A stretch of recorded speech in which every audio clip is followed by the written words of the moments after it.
بسم اللہ الرحمن الرحیم۔ السلام علیکم سامعین کرام، مصر میں جمال عبد الناصر کا دور جو کہ 1954 سے 1970 تک رہا، اخوان المسلمون پر سختیاں۔ اگرچہ انقلاب لانے میں اخوان المسلمون نے آزاد افسروں سے تعاون کیا تھا، لیکن ان کے درمیان اختلافات انقلاب کے چند ماہ بعد ہی شروع ہو گئے تھے۔ اخوان اسلامی آئین کا مطالبہ کر رہے تھے اور انہوں نے اس ضمن میں ایک کرتاس عبید بھی شائع کیا۔ ان کا مطالبہ تھا کہ ملک سے مارشل لا ختم کیا جائے، پارلیمانی زندگی بحال کی جائے اور پریس سے ناروا پابندیاں اٹھائی جائیں۔ جب نہر سویس سے متعلق اینگلو مصری مذاکرات شروع ہوئے تو یہ اختلافات اور زیادہ گہرے ہوئے۔ اخوان مذاکرات کے خلاف تھے اور چاہتے تھے کہ برطانیہ کے ساتھ کسی قسم کے معاہدے سے پہلے اس کی توثیق منتخب اسمبلی سے کروائی جائے۔ انقلابی کونسل اور اخوان کے درمیان یہ کشمکش 2 سال جاری رہی۔ آخرکار اکتوبر 1954 میں اس جماعت پر پابندی لگا دی گئی۔ چند روز بعد ناصر سکندریہ میں تقریر کر رہے تھے کہ ان پر پستول سے 8 فائر کیے گئے۔ اخوان کو اس واقعہ کا ذمہ دار قرار دے کر انہیں مکمل طور پر کچلنے کا پروگرام بنایا گیا۔ مرشد عام الحزیبی اور دیگر ہزاروں کارکن گرفتار کر لیے گئے۔ خصوصی ٹریبیونل کے ذریعے انہیں مختلف سزائیں دی گئیں اور سینکڑوں اخوانیوں کو سزائے موت دی گئی۔ اخوان کا کہنا تھا کہ قاتلانہ حملے کا ڈرامہ انقلابی کونسل نے خود رچایا ہے تاکہ تحریک اسلام کو دبایا جا سکے۔ اخوان پر ایک بار پھر ابتلا کا دور آیا۔ اس وقت ناصر بڑی حد تک روس کے زیر اثر آ چکا تھا، تاہم اب بھی اخوان سوشلزم کی راہ میں سب سے بڑی رکاوٹ تھے۔ اگست 1956 میں ناصر روس کے دورے پر تھے۔ انہوں نے ماسکو میں عرب طالبہ سے خطاب کرتے ہوئے دعویٰ کیا کہ اخوان نے ان کے خلاف سازش کی ہے اور کہا کہ اب انہیں معاف نہیں کیا جائے گا۔ روس سے واپسی پر ہزارہ اخوانی قید میں ڈال دیے گئے۔ ان میں دانشور، انجینئر، سائنسدان اور پروفیسر شامل تھے۔ ان پر ایسے مظالم ڈھائے گئے جن کی مثال کم ہی ملے گی۔ جن لوگوں کو تختہ دار پر لٹکایا گیا ان میں سید قطب جیسے عالمی شہرت یافتہ اہل علم بھی شامل تھے۔ اینگلو مصری معاہدہ 1954 میں ہوا۔ سویس کے بارے میں برطانیہ سے تنازع مصر کا سب سے اہم مسئلہ تھا اور کوئی حکومت اس سے نظر نہیں چرا سکتی تھی۔ انقلابی کونسل نے 1954 کے آغاز میں برطانیہ کے ساتھ گفت و شنید شروع کی۔ آخرکار 1954 میں ان نکات پر سمجھوتا ہو گیا۔ 20 ماہ کے اندر تمام برطانوی فوجیں مصر سے چلی جائیں گی۔ سویس کے علاقہ میں تمام برطانوی مراکز مزید 7 سال تک برطانیہ کے سول افراد کے ہاتھ میں رہیں گے۔ مصر پر کسی دوسری طاقت کے حملے کی صورت میں برطانیہ کو یہ اختیار حاصل ہوگا کہ مصر کی رضامندی لے کر سویس کے علاقے پر دوبارہ قبضہ کر لے۔ ملک کے اندر عوام بالخصوص اخوان نے اس معاہدے پر کڑی تنقید کی اور اس کی آخری دفعہ پر سخت اعتراضات کیے۔ اسی زمانے میں مغربی طاقتوں نے روسی اشتراکیت کے خلاف مشرق وسطیٰ کا دفاعی معاہدہ تشکیل دیا۔ یہ معاہدہ بعد میں بغداد پیکٹ کہلایا اور اس میں عراق، ترکی، پاکستان اور ایران شامل ہو گئے۔ امریکہ اس کی پشت پناہی کر رہا تھا۔ اس کی عملی قیادت برطانیہ کے ہاتھ میں تھی۔ عراقی لیڈر نوری السعید اس کا پرجوش ترجمان تھا۔ اگرچہ ناصر خود بھی اشتراکیت کے مخالف تھے، انہوں نے مصر میں کمیونسٹوں کو دبا دیا تھا اور امریکہ سے مالی امداد حاصل کی تھی، مگر وہ ایسے دفاعی معاہدے کے سخت خلاف تھے۔ اس کی ایک وجہ تو عراق اور مصر کے درمیان قدیم رقابت تھی۔ دونوں ملک عربوں کی قیادت حاصل کرنے کے خواہاں تھے۔ دوسری وجہ یہ تھی کہ ناصر کے خیال میں ایسا معاہدہ عربوں کو مستقل طور پر مغرب کا دست نگر بنا کر رکھ دے گا اور ان کی آزادی سلب ہو جائے گی۔ انہوں نے زور دیا کہ اس معاملے پر عرب لیگ کے وزرائے خارجہ کے اجلاس میں غور کیا جائے، مگر جنوری 1955 میں عراق اور ترکی نے اس معاہدے میں شمولیت کا اعلان کر دیا۔ اس پر قاہرہ پریس اور ریڈیو سے بغداد پیکٹ کے خلاف شدید پراپیگنڈا شروع ہو گیا۔ برطانیہ نے کوشش کی کہ اردن بھی اس معاہدے میں شرکت کرے، مگر عوامی مظاہروں کے خائف ہو کر اردنی حکومت ایسا نہ کر سکی۔ آئندہ کئی سال تک یہ معاہدہ عرب دنیا کا اختلافی مسئلہ بنا رہا۔ اسی بنا پر ناصر بتدریج مغرب سے دور اور کمیونسٹ ممالک سے قریب ہوتا گیا۔ مشرقی یورپ کمیونسٹ ممالک اور چین کو مصر کی کپاس زیادہ مقدار میں برآمد کی جانے لگی۔ روس اور چیکوسلواکیہ نے مصر کے ہاتھ اسلحہ فروخت کرنے کے معاہدے کیے۔ ناصر کے ان اقدامات سے امریکہ اور برطانیہ بہت سے اخفاق ہوئے۔ اسی اثناء میں مصر نے عوامی جمہوریہ چین کو تسلیم کر لیا۔ امریکہ میں اس کا شدید رد عمل ہوا۔ اس سے پہلے امریکہ اور برطانیہ نے مصر سے وعدہ کیا تھا کہ اسوان ہائی ڈیم کی تعمیر میں مالی امداد دیں گے، مگر 19 جولائی 1956 کو اب انہوں نے یہ پیشکش واپس لے لی۔ مغربی طاقتوں کا خیال تھا کہ روس مصر کو مالی امداد نہیں دے گا اور مصری حکومت مجبور ہو کر گھٹنے ٹیک دے گی، مگر ناصر نے بڑی دلیری سے جوابی کارروائی کی اور 26 جولائی 1956 کو سویز کینال کمپنی کو قومی تحویل میں لینے اور نہر کا نظام خود چلانے کا اعلان کر دیا۔ صدر ناصر کے اس تاریخی اقدام سے تیسری دنیا کے ممالک میں خوشی کی لہر دوڑ گئی۔ دوسری طرف مغربی طاقتیں پیچو تاب کھا رہی تھیں۔ امریکہ کی حکومت فوجی کارروائی کے حق میں نہیں تھی، تاہم برطانیہ اور فرانس نے فوجی حملہ کرنے کا فیصلہ کر لیا۔ انہوں نے اپنے اعلی کار اسرائیل سے ساز باز کی۔ اسرائیل اور مصر کے درمیان سرحدی کشیدگی کئی سال سے موجود تھی۔ مصری علاقے سے فدائین اسرائیل پر حملے کرتے تھے اور جواب میں اسرائیل مصری سرحد پر تادیبی کارروائی کرتا۔ اب برطانیہ اور فرانس کی شہ پر اسرائیل نے 29 اکتوبر 1956 کو مصر پر حملہ کر دیا۔ اگلے روز فرانس اور برطانیہ نے اسرائیل اور مصر کو الٹیمیٹم دیا کہ جنگ بندی کر دی جائے اور دونوں ملک اپنی فوجیں نہر سویز سے 10 میل پیچھے ہٹا لیں۔ مصر کے لیے ایسا کرنا ممکن نہ تھا۔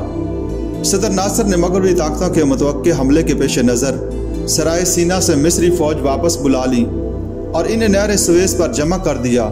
برطانیہ اور فرانس نے قبرص میں اپنی افواج جمع کر رکھی تھی۔ 31 اکتوبر کو انہوں نے مصر پر بمباری شروع کی، جن سے مصری فضائیہ تباہ ہو گئی۔ اس کے بعد اپنی فوجیں پورٹ سعید میں اتار دیں اور نہر کے ساتھ ساتھ جنوب کی طرف پیش قدمی شروع کر دی۔ مغربی طاقتوں کے اس اقدام پر عالمی رائے عامہ نے شدید رد عمل ظاہر کیا۔ امریکہ نے برطانیہ اور فرانس پر دباؤ ڈالا۔ روس نے ایک خط میں جوابی کارروائی کی دھمکی دی۔ آخرکار اقوام متحدہ کی فوجوں نے مقبوضہ علاقے خالی کر دیے اور 6 نومبر 1956 کو برطانیہ اور فرانس جنگ بندی پر مجبور ہو گئے۔ اس جنگ میں اگرچہ مصری فوجوں کو ازمیت ہوئی، لیکن نتائج کے اعتبار سے یہ ناصر کی مکمل فتح تھی۔ برطانیہ اور فرانس نے اپنی فوجیں واپس بلا لی تھیں۔ کچھ عرصہ بعد اسرائیل نے بھی سینا اور غزہ کے علاقے خالی کر دیے۔ مصر کو نہر سویز پر مکمل کنٹرول حاصل ہو گیا۔ دوران جنگ مصر نے نہر میں جہاز ڈبو کر اسے ناقابل استعمال بنا دیا تھا۔ اب امریکہ کی امداد سے اسے دوبارہ صاف کر دیا گیا۔ مصر میں تمام برطانوی اور فرانسیسی املاک ضبط کر لی گئی اور ان ممالک کے 3000 باشندے مصر سے نکال دیے گئے۔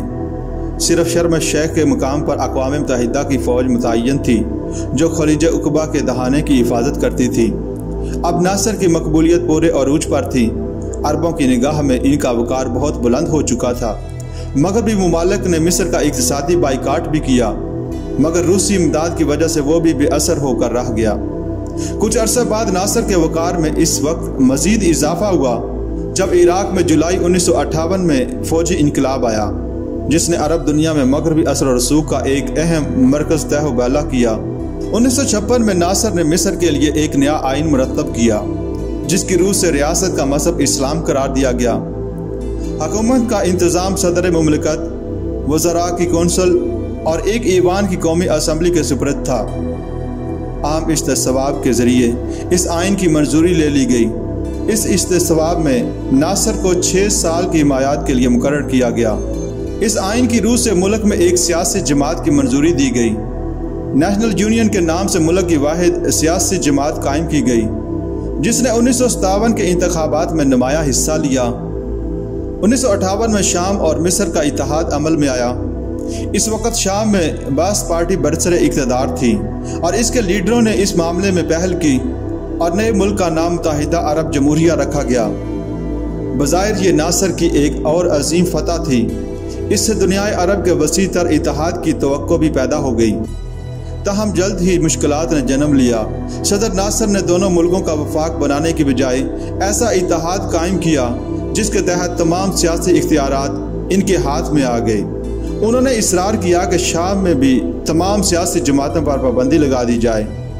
یہ صورتحال بعض پارٹی کی توقع کے خلاف تھی۔ شامی لیڈر ایک وفاق چاہتے تھے جس میں وہ خود بھی برابر کی بنیاد پر شریک ہوں، مگر انہیں پس پشت ڈال دیا گیا تھا، یہاں تک کہ ان میں سے بیشتر ملک چھوڑنے پر مجبور ہو گئے تھے۔ یہ اتحاد 3.5 سال تک قائم رہا۔ اس دوران صدر ناصر نے شام سے تعلق رکھنے والے 2 نائب صدر بنائے۔ مرکز میں متعدد شامی وزراء بھی مقرر کیے گئے، مگر انتظامی اختیارات ان کے اپنے ہاتھ میں رہے۔ اس سے اہل شام احساس محرومی کا شکار ہونے لگے۔ نتیجہ یہ ہوا کہ عوام میں صدر ناصر کی بے پناہ مقبولیت کے باوجود شام کا متوسط طبقہ اور دانشور بیزاری کا اظہار کرنے لگے۔ ستمبر 1961 میں شامیوں نے علیحدگی کا اعلان کر دیا۔ جب صدر ناصر نے محسوس کیا کہ پورے شام پر علیحدگی پسند اپنی گرفت مضبوط کر چکے ہیں تو انہوں نے کسی قسم کی فوجی کارروائی نہ کرنے کا فیصلہ کیا اور اعلان کیا کہ اگرچہ متحدہ عرب جمہوریہ قائم رہے گی، وہ ایک الگ ملک کی حیثیت سے اقوام متحدہ یا عرب لیگ میں شام کی شمولیت کی مخالفت نہیں کرے گی۔ اتحاد کی ناکامی اور شام کی علیحدگی سے صدر ناصر اس نتیجے پر پہنچے کہ اس کے پیچھے شام کے سرمایہ داروں کا ہاتھ تھا، اس خیال سے کہ مبادہ مصر میں بھی ایسی صورتحال پیدا ہو جائے۔ انہوں نے 600 مصری سرمایہ داروں کی املاک ضبط کر لی۔ اب انہوں نے ایک قومی منشور مرتب کیا جسے ملک کی سیاسی، معاشرتی اور اقتصادی حکمت عملی کی بنیاد بنایا جا سکے۔ منشور میں مصر کے مسائل کا جائزہ لیا گیا اور اس امر پر زور دیا گیا کہ سیاسی جمہوریت کو سماجی جمہوریت سے الگ نہیں کیا جا سکتا۔ کوئی شہری اس وقت تک صحیح معنی میں آزادانہ رائے دہی کے قابل نہیں ہو سکتا جب تک کہ وہ ہر قسم کے استحصال سے آزاد نہ ہو، قومی دولت سے استفادے میں دوسرے شہریوں کے ساتھ برابر کا شریک نہ ہو، اپنے مستقبل کے تحفظ کے بارے میں اس کا ذہن ہر قسم کی پریشانیوں سے پاک نہ ہو۔ زرعی زمین کی حد ملکیت مزید گھٹا کر 100 فدان کر دی گئی۔ قومی معیشت زیادہ تر قومی شعبے میں چلی گئی، تاہم نجی ملکیت کو تسلیم کیا گیا۔ ملک کی وحدت سیاسی جماعت نیشنل یونین کی جگہ اب عرب سوشلسٹ یونین نے لے لی۔ اس کی شاخیں تمام دیہات اور کارخانوں میں قائم کی گئی۔ یہ جماعتی نظام اوپر صدر مملکت تک جاتا تھا۔ قومی اسمبلی 350 ارکان پر مشتمل تھی۔ ان میں سے نصف مختلف انتخابی حلقوں سے چنے جاتے تھے اور نصف کا انتخاب مزدور اور کسان کرتے تھے۔ اس منشور پر بحث کرنے کے لیے 1750 ممبروں پر مشتمل نیشنل کانگریس منتخب کی گئی۔ کانگریس نے اسے بغیر کسی ترمیم کے منظور کر لیا۔ ستمبر 1962 میں یمن کے حکمران امام بدر کے خلاف اس کی فوج کے بریگیڈیئر عبداللہ سلال نے بغاوت کر دی اور ملک کو جمہوریہ قرار دینے کا اعلان کیا۔ باغیوں نے صدر ناصر سے امداد طلب کی، چنانچہ انہوں نے مصری فوج کا دستہ یمن بھیج دیا۔ شاہی فوجوں کی حمایت سعودی حکومت کر رہی تھی۔ یمن کی اس خانہ جنگی سے مصری خزانے پر بڑا بوجھ پڑا۔ مصری فوجوں کو بھی بھاری نقصان اٹھانا پڑا۔ قبائل پر مصری فضائیہ کی بمباری سے عالمی رائے عامہ نے بھی شدید رد عمل کا اظہار کیا۔ تاہم اس اقدام سے ناصر کو ایک بار پھر موقع ملا کہ وہ عرب سیاست میں اہم کردار ادا کریں اور شام کی علیحدگی سے ان کے وقار کو جو دھچکا لگا تھا اس کی تلافی کریں۔ ستمبر 1964 میں عرب سربراہوں کے اجلاس میں صدر ناصر اور سعودی عرب کے شاہ فیصل کے درمیان اس مسئلے پر بات چیت ہوئی۔ دونوں نے اس کے تصفیہ کی ضرورت کا کھل مکھلا اعتراف کیا، مگر کوئی نتیجہ برآمد نہ ہوا۔ آخرکار عرب اسرائیل جنگ کے بعد جب اگست 1967 میں خرطوم کے مقام پر عرب سربراہ کانفرنس ہوئی تو صدر ناصر اور شاہ فیصل کے درمیان سمجھوتا طے پایا، جس کی روح سے مصر کی 40,000 فوج یمن سے واپس بلا لی گئی۔ سامعین، اب بات کرتے ہیں عرب اسرائیل جنگ 1967۔ اسرائیل کا وجود پوری عرب دنیا کے لیے ایک رستا ہوا ناسور تھا۔ سرحدی کشیدگی کے علاوہ اسرائیل عربوں کے لیے نت نئے خطرات پیدا کرتا رہتا تھا۔ 1963 میں ایک نیا مسئلہ سامنے آیا۔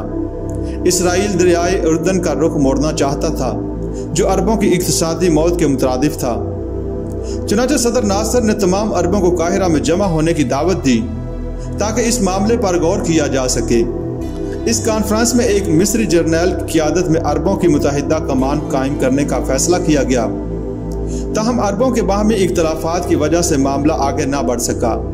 1966 میں شام میں ایک اور انقلاب آیا اور بائیں بازو سے تعلق رکھنے والے باس پارٹی کے لیڈر برسر اقتدار آ گئے۔ انہوں نے مصر کے ساتھ دوبارہ قریبی تعلقات قائم کیے اور ایک دفاعی معاہدہ کیا۔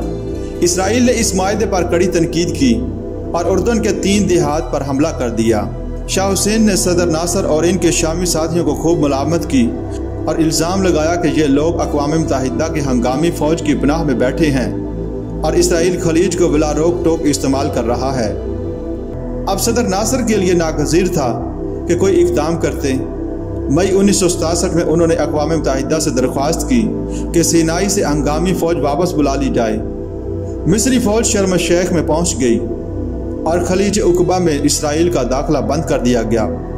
ادھر مصر اور اردن کے درمیان بھی دفاعی معاہدے طے پا گیا۔ 5 جون 1967 کو اسرائیل نے مصر کے تمام ہوائی اڈوں پر اچانک حملہ کر کے مصری فضائیہ کو تباہ کر دیا۔ اگلے روز تیزی سے اسرائیلی فوجیں سینائی کے علاقے میں پیش قدمی کرنے لگیں۔